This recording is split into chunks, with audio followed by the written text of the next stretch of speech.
Hot, hot, hot, hot, hot, hot, hot, hot, hot, hot, hot, hot, hot. Oh, hot, hot, hot, hot, hot. Ah, much better. Whew. Welcome back to the Garden Dirty Fingernail gang. The heat of the summer is upon us. We are getting ready. We need to prep for the heat. Today I'm going to show you how we can prepare for pests, how we can prepare for the watering, how we can prepare for all the stress that your lovely plants are going to go through this summer with that heat of that summer that's coming down upon us. That'll soon be here in Zone 6B. Stay tuned, buckle up, grab yourself a beverage. Let's get started.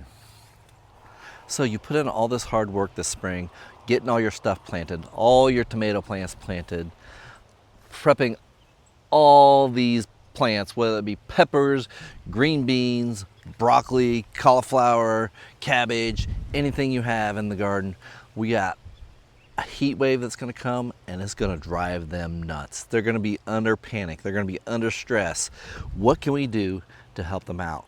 I'm going to go through several of the things today that we can help to get these gardens through these heat of the summer. Granted, some of these crops are going to love this heat, some of them not so much, but we're going to help them along the way. Let's get started with number one, mulching. The absolute best defense against the heat has to be a thick layer of mulch. The mulch, it'll protect the soil from the sun, keep that soil nice and moist, and also protects it from having weeds pop up everywhere. If you can, use a layer of grass clippings, straw, some wood chips, or do what I do. I like to use this comfrey as a mulch. I grow it specifically just for a mulch in my garden. By putting this down about 2 to 3 inches thick, over time, it'll do all those things I said before. It'll keep the water in, keep the weeds down, keep the sun from hitting that soil so hard, and you'll have happier plants. This stuff will break down after a while and become nutrients like a free fertilizer for the soil. When it gets hot, overhead watering in the middle of the day is just simply a recipe for disaster. Soaker hoses or drip irrigation are more ideal than anything else that is out there. If you can get those, go ahead and get those. But if you don't have those, don't sweat it. Most important thing here is to make sure that your plants are being watered. Even if you have a hose like I do that I want to drag out and put in the middle of my rows or in between my paths, at least I'll be able to go out there and do some watering. Even if it's a water jug in the evening that you're going out there to water, that's perfectly fine. The best times to water, however, probably are early morning to where you won't have any of the fungal diseases and you won't have the evaporation as well. You want to make sure also that when you're watering, you want to water deep. By watering deep, I mean water infrequently, but water with a lot of water at a time. This will encourage the roots to go down deep into the soil, to go down deep in there to get the water. It'll train your roots. You have a better healthy root system, thus having better healthy plants. Another thing that we want to be aware of is that sun that's above us, it can really drive down and beat the heck out of some of your plants. So you want to be wary about that. Sometimes you might be able to use a shade cloth, maybe like a 30% shade cloth to cover up some of these plants. Here in Zone 6B, I haven't had yet to result to that method, but if you're a little further down south than I am, that might be something that you may want to look into. Now, there are a couple things I do that helps things out a little bit. Is, for example, I will plant some plants like lettuce, different things like that don't love the heat as much. I'll tend to plant them in the shady areas of my garden. For example, this grape trellis right here, it does give me quite a bit of shade. So on the north side of this trellis, I typically will plant some lettuce, stuff that's not gonna be needing that heat bearing down on it. So that's something to consider whenever you're planting your plants and prepping for your plants for this heat wave that is about to come upon us. Cool weather crops like spinach, lettuce, peas, cabbage, broccoli, they can really turn bitter almost overnight. You want to make sure you harvest them before it gets too hot.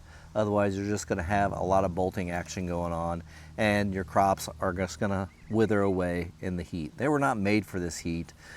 The next thing we want to do is we want to make sure we stay ahead of all these weeds that are in here.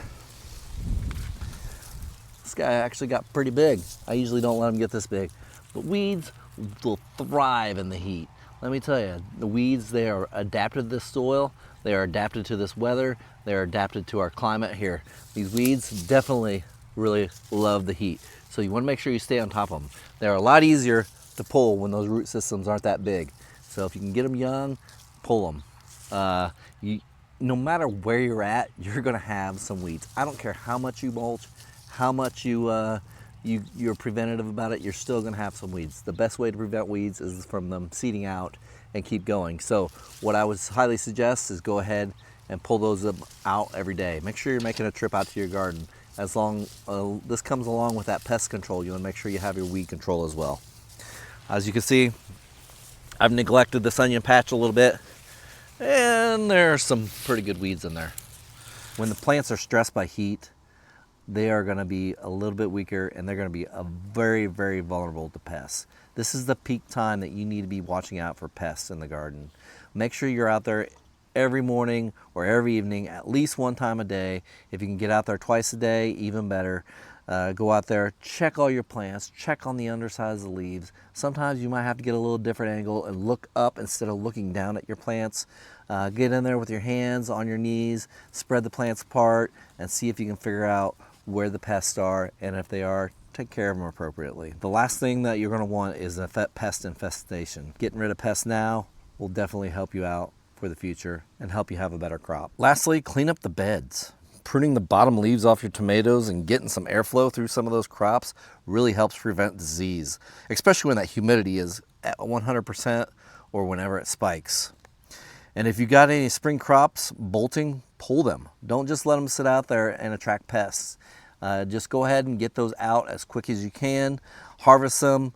If you need to, take those out, put them in your compost pile, use them some way, somehow, or just get rid of them any way you can do it.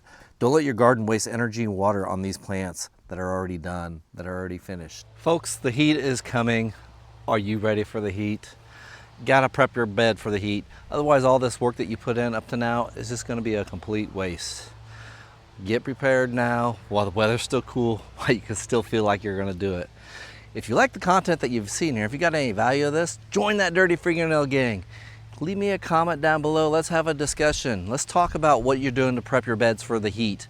Or have you already prepped your beds for the heat? Or has the heat already been there? As always, give me that like, give me that subscribe button, hit that hype button. Cheers, everybody. God bless and happy growing.